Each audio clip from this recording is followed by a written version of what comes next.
Love lives here. So this year at Centers for Spiritual Living Worldwide, we are working with a theme of timeless wisdom, evolutionary vision. And March is the theme for March is open to possibilities. And last month we talked about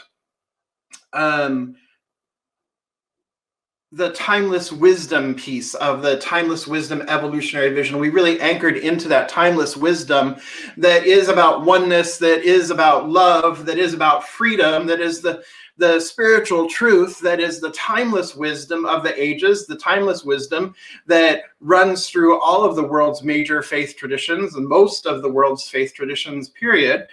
And this month, then, we are talking about the evolutionary vision. We are talking about visioning. We are talking about the evolutionary vision, which, of course, comes from the timeless wisdom, because the evolutionary vision is an opening up in a new way, accessing that timeless wisdom that we already are, the timeless wisdom that we have within us, the timeless wisdom of the ages, opening up to a new way of experiencing it, to the evolutionary way of experiencing that timeless wisdom. And what that timeless wisdom, because it is timeless, then there is no limitation on the wisdom itself.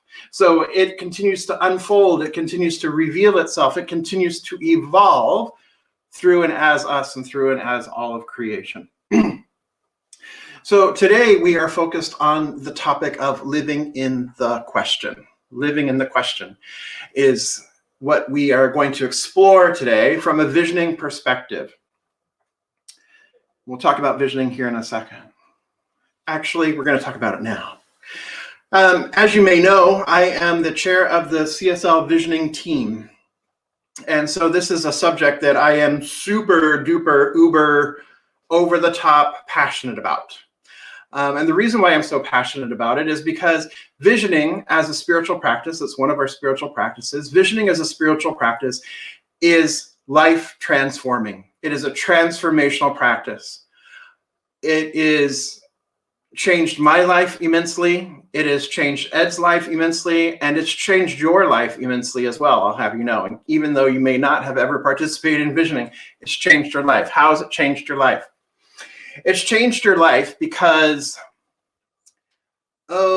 back in 2009, as I heard the call to ministry, and as I was sitting and visioning one day, this very clear vision came, this very clear image came of me standing on a platform with windows behind me and lush green trees outside those windows.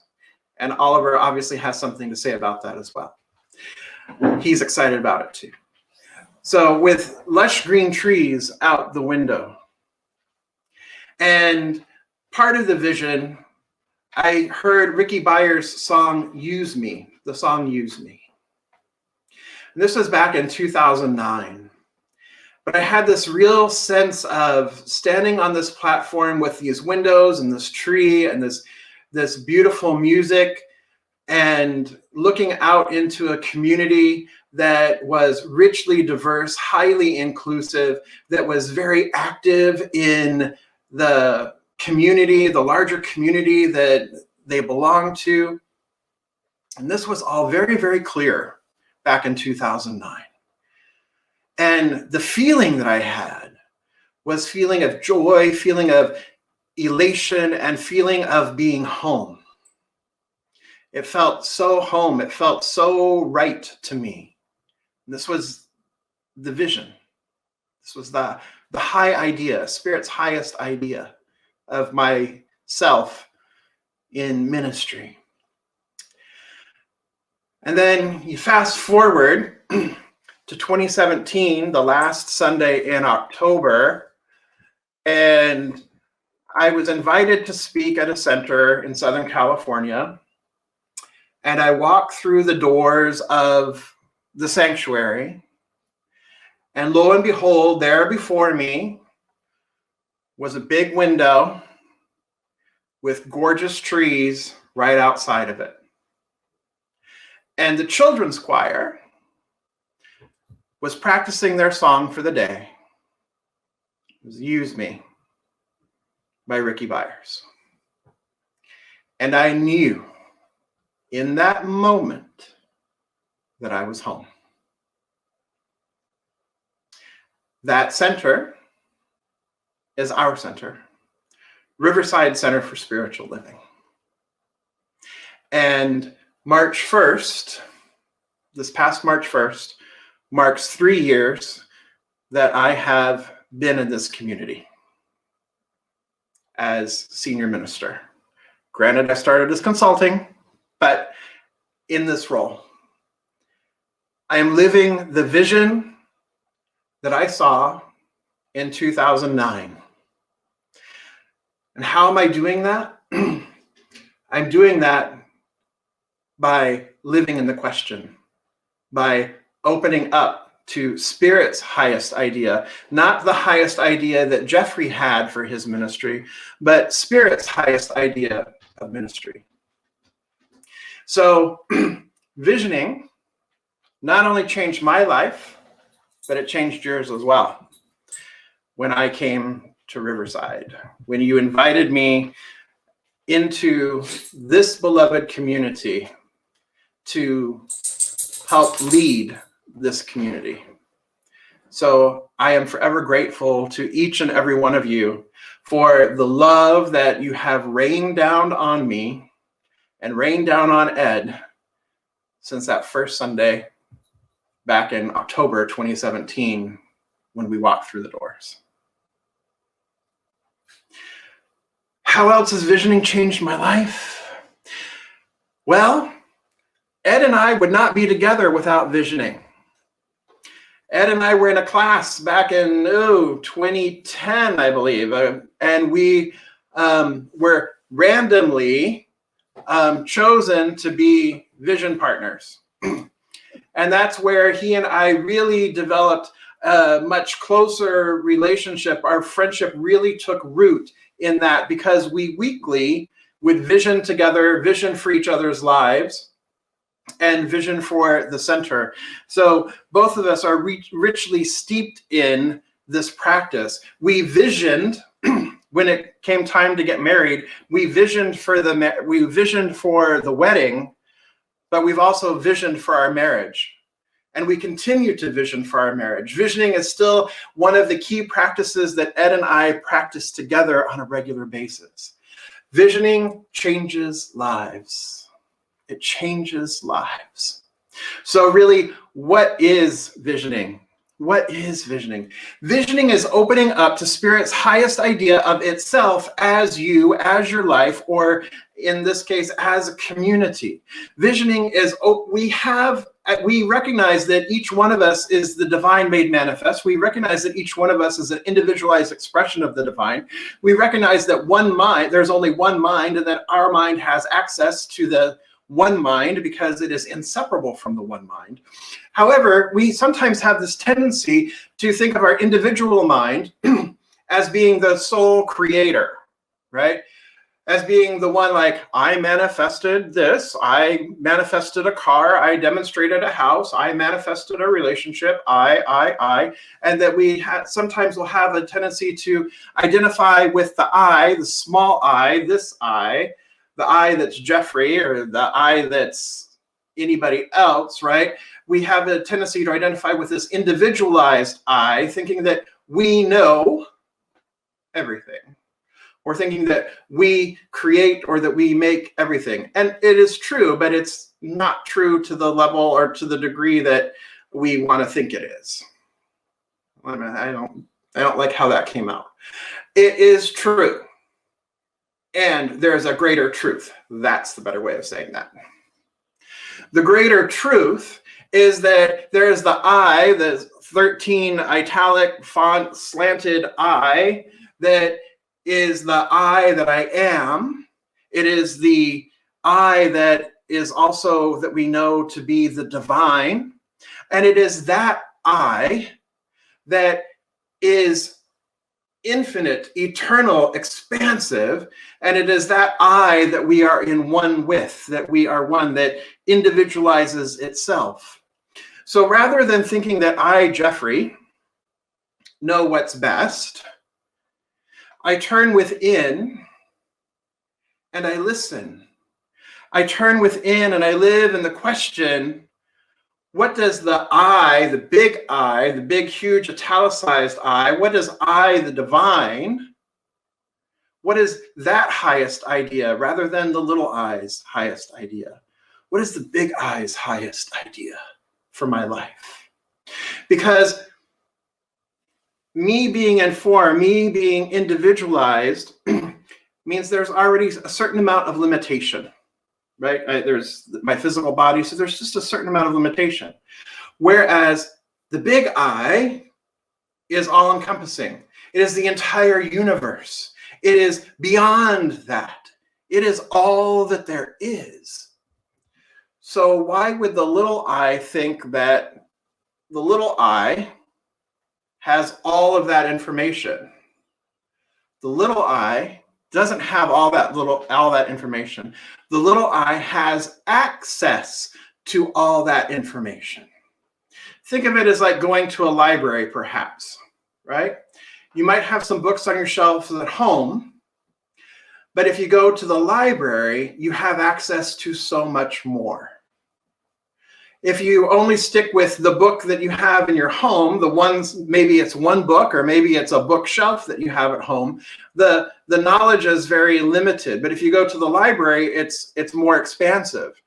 And heavens, if you go to the internet, it's even more expansive than that.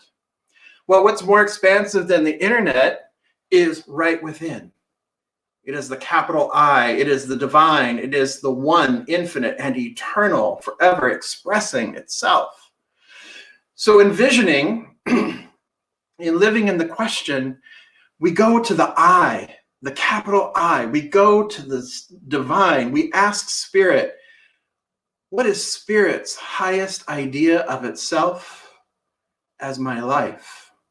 Or what is Spirit's highest idea of itself as this project? What is Spirit's highest idea of itself as my relationship? What is Spirit's highest idea of itself as my career or as my job? What is Spirit's highest idea for our center? What is Spirit's highest idea for our city? What is Spirit's highest idea for our country? What is Spirit's highest idea for the world? And we sit in the silence that we were just singing about. We sit in the silence and we listen. Listen, listen, listen. And allow images, words, or phrases, or even more silence to come up.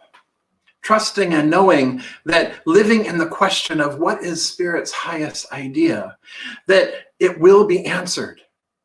It will be answered as we listen quietly. Good morning, Aunt Nancy. It's so good to see you joining us from Texas. Thank you. Good morning. It's an opening. It's an opening.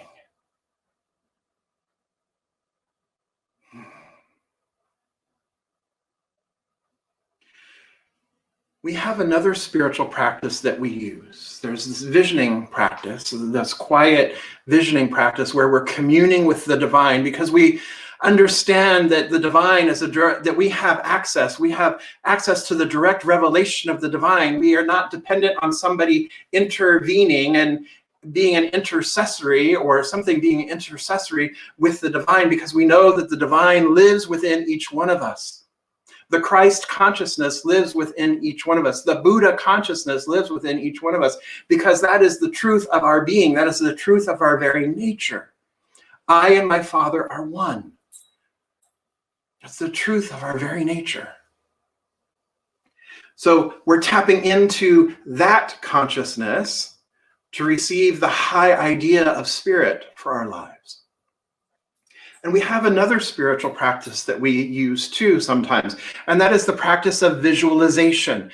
Visualization is picturing something in your mind and seeing it so clearly and outlining perhaps, and seeing it so clearly and rehearsing it perhaps, seeing it so clearly that we become a vibrational match to it, that we are trying to draw it to us. We're trying to draw that which we wish to experience to us. And this is a very powerful spiritual practice. It is something that we can definitely use to improve our lives. But that sense of visualization will only take us so far, because visualization is using our individualized mind, it's using our individualized consciousness to draw to us something that we already have awareness of, to draw to us that which we already understand or know to be true. And so we can visualize a new house, we can visualize a new car, we can visualize a new relationship,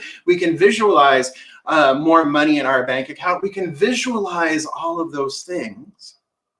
But keep in mind that we're only seeing as far as our conscious awareness allows us to see when we are visualizing.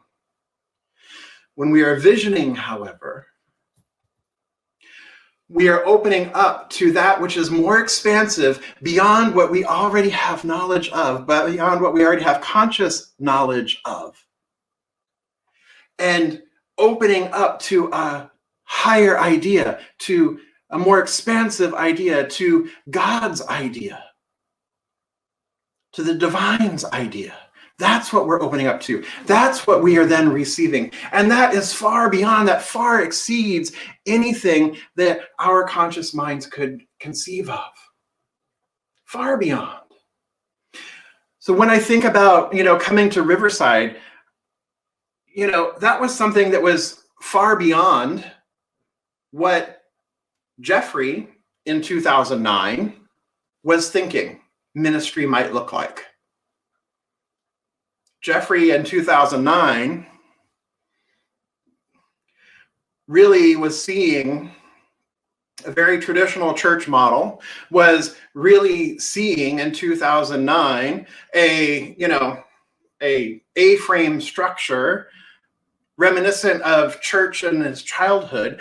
Jeffrey was not seeing what we now have here at Riverside CSL. Jeffrey was not, that Jeffrey, the small Jeffrey, was not seeing something even greater and beyond, until I sat in silence and allowed Spirit to reveal it to me, and Spirit to reveal it through me. So visioning itself is a transformative process, but it's a transformative process not only for each individual person, but it's a transformative process for the community. It's a transformative process for the collective. We don't do this on our own. Visioning is about personal transformation, but it is also about collective transformation. We do this so that we embolden people to live their highest potential. We do this spiritual practice in order for us to avail ourselves to live our highest potential, which is living in right relationship, which is living in conscious union with the one, so that when we move into our lives, when we move out into the world, we are bringing that God presence, we are bringing that Christ presence, we are bringing that Buddha presence with us wherever we go. We are bringing that high consciousness with us wherever we go. And then lives, consequently, are transformed from there. And as we share who we are, as we be who we are, people come to know us. People come to know us as the presence of love, as the presence of light, as the presence of peace, as the presence of wholeness. And in so doing, lives are transformed. We touch lives, my beloveds. We touch lives in ways that we cannot even begin to imagine. And it begins by living in the question. It begins with opening up and allowing and being present. As Oliver continues to play with his toys on the ground, being fully present with the divine that he is. After all, dog is God spelled backwards, right? So this week, my friends, this week, my beloveds, what I invite you to do is I invite you to find just a few minutes each day. It doesn't take long, just a few minutes each day just a few minutes each day. And sit in the silence and simply ask, what is Spirit's highest idea as my life? What is Spirit's highest idea as my life? And then listen and allow and be present for the answers that come. Don't worry if you don't get answers right away. Don't worry if you don't see a tree behind you and windows behind you and kids singing "Use Me." Don't worry about that. Just be open and available. Because even if you get what you think is nothing, even if you get silence, you are priming the pump. You are establishing that relationship. You are deepening that relationship that you already are, that you already have. And you are making yourselves available to the divine wisdom, for the divine wisdom to flow through you, to be ever available to you, to be more available consciously to you. Don't judge what comes. Don't try and figure it out. Don't go running to your animal spirit guidebook and figure out that, what a hummingbird might mean, or, your flower book and say, oh, the rose means this and the peony means that, right? Don't go run in and try and figure out the symbology. Just simply allow.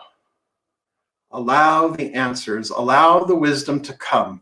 And the more you practice, the more you're present with the question and living in the question, the more that will be revealed and the clearer it will be. And so let's come together in consciousness now, shall we?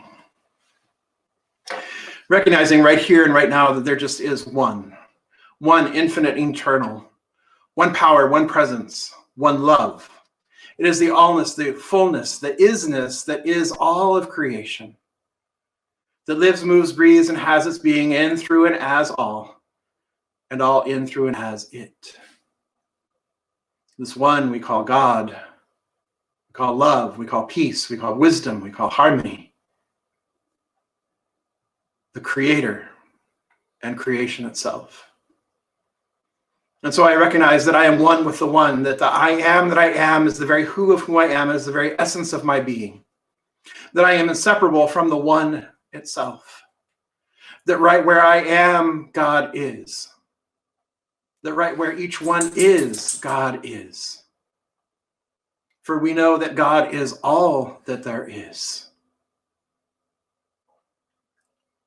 And as I know that this is true of me, I know that this is true of everyone present here this day, joining us this day. Recognizing each one is the divine emanation and impartation, the divine manifestation, the demonstration of the one life itself. Each one is the embodiment of the one.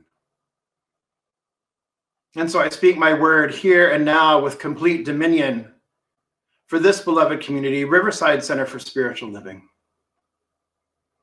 Recognizing that a high idea, a divine idea, is working its way through the consciousness of each person in this community and working through our collective consciousness, bringing forth a high good, bringing forth a beautiful, beneficial presence to the world, to our community of Riverside Center for Spiritual Living, to our community of Riverside, California, and to the world itself. That we are not encumbered by time or space. We recognize that it is a construct that we may use to express and to live and to share. But we are not limited or bound by it, for we are limitless, boundless beings of love. And so it is this love that we share with one another. It is this love that calls unto love, and it is love that answers. It is deep that calls unto deep, and deep answers. And so we avail ourselves of the one mind. We avail ourselves of the consciousness of the ground of all being. Opening our hearts, opening our minds, opening our souls to the impress of spirit. We allow ourselves to be used. For we are the transparencies, the vessels, the vehicles, the hands of spirit, the hands of God present on earth, on this plane of existence. And so I know that the work that we do is good. I know the work that we do, that it is not us, but it is that Spirit within us that performs the work for us, through us, and as us. We are the presence of love, the presence of light, the presence of love. And so I give thanks for this realization. I give thanks that each one of us is willing to live in the question, saying yes to Spirit on a daily basis, minute by minute, simply saying yes and allowing.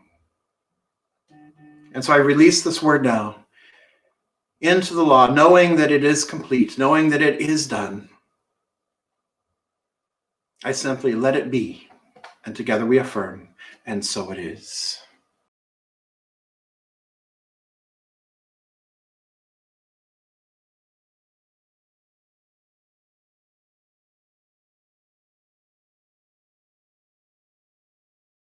Love lives here.